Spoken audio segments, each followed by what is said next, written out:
Maraming natutuwa kapag sila ay mabilis na nakaka-imbento ng nakakatawang salita. Masaya sila na magpatawa kahit ang sinasabi nila ay hindi totoo. Ang may ugaling ito ay may dalawang pag-iisip. Naiisip niya ang mga seryosong bagay sa buhay na hindi niya maharap. Kaya tumatakas siya sa paraan ng pagpapatawa. Dahil siya ay may dalawang pag-iisip, siya ay hindi matatag sa kanyang mga lakad. Tayong lahat ay daraan sa maraming pagsubok, at sa mga ito ay may ginagawa ang Diyos upang tayo ay magtagumpay. Ituring ninyong buong kagalakan kapag kayo ay nahaharap sa sari-saring pagsubok, yamang inyong nalalaman na ang pagsubok sa inyong pananampalataya ay nagbubunga ng pagtitiis. At inyong hayaan na malubos ng pagtitiis ang gawa nito upang kayo'y maging sakdal at ganap na walang anumang kakulangan.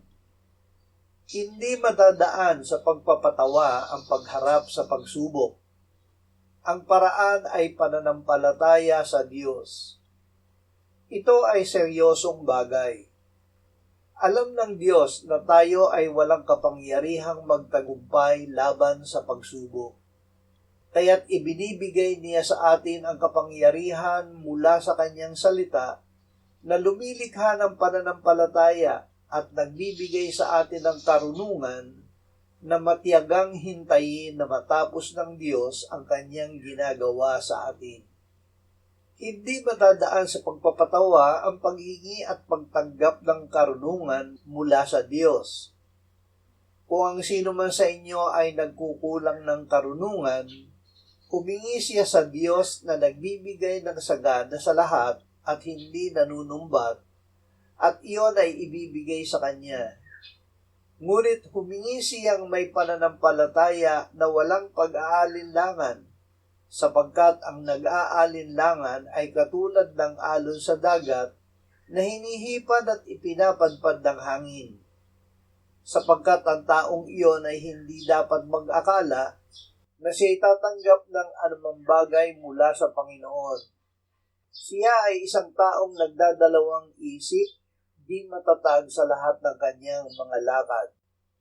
Hindi ang pagpapatawa mula sa ating bibig o mula sa bibig ng ating kapwa ang nagbibigay ng buhay. Ang nagmamahal sa buhay at nais makakita ng mabubuting araw ay magpigil ng kanyang dila sa masama at ang kanyang mga labi ay huwag magsalita ng daya. Tayo ay naligtas tangi dahil sa biyaya ng Diyos. Tinanggap natin ito sa pamamagitan ng pananampalataya. Ang Ebanghelyo ay inilagay ng Espiritu Santo sa ating puso. Tayo ay naligtas noong ating isabibig, hindi ang salitang nakakatawa, kundi ang salita na si Kristo ay namatay para sa ating kasalanan, na siya ay muling binuhay ng Ama, at siya ay ating Panginoon. Ang salita ay malapit sa iyo, nasa iyong bibig at sa iyong puso. Ito ay ang salita ng pananampalataya na aming ipinangangaral, sapagkat kung ipahahayag mo sa pamamagitan ng iyong bibig si Jesus na Panginoon, at sasampalataya ka sa iyong puso na binuhay siyang muli ng Diyos mula sa mga patay, ay maliligtas ka. Sapagkat sa puso, ang tao'y nananampalataya, kaya't itinuturing na ganap, at sa pamamagitan ng bibig ay nagpapahayag, kaya't naliligtas. Ang salita ng Diyos na inilagay ng Espiritu Santo sa ating puso at bibig ay grasya o biyaya ng Diyos.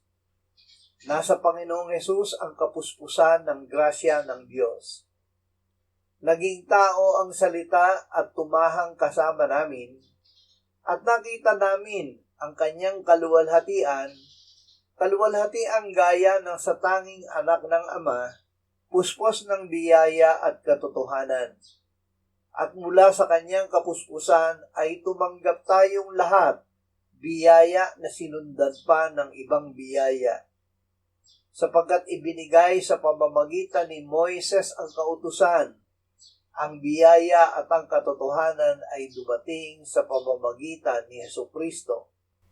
Sinabi ni Apostol Pablo, ang inyong pananalita naway laging may biyaya na may timplang asin, upang inyong malaman kung paano ninyo dapat sagutin ang bawat isa.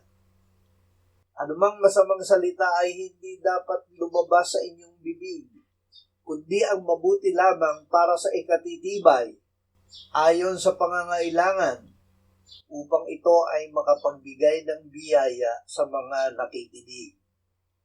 Magagawa ito tangi sa pagsasabibig ng ating pananampalataya na mula sa salita ni Kristo. Si Kristo ngayon na nasa kanan ng masalangit ay nananahan sa ating puso sa pamamagitan ng Espiritu Santo. Ginagamit ng Espiritu Santo ang ating bibig upang ipahayag ang salita ni Kristo. Sa pamamagitan ng Espiritu Santo, magagamit natin ang ating bibig sa pagbibigay ng luwalhati sa Ama at sa Anak.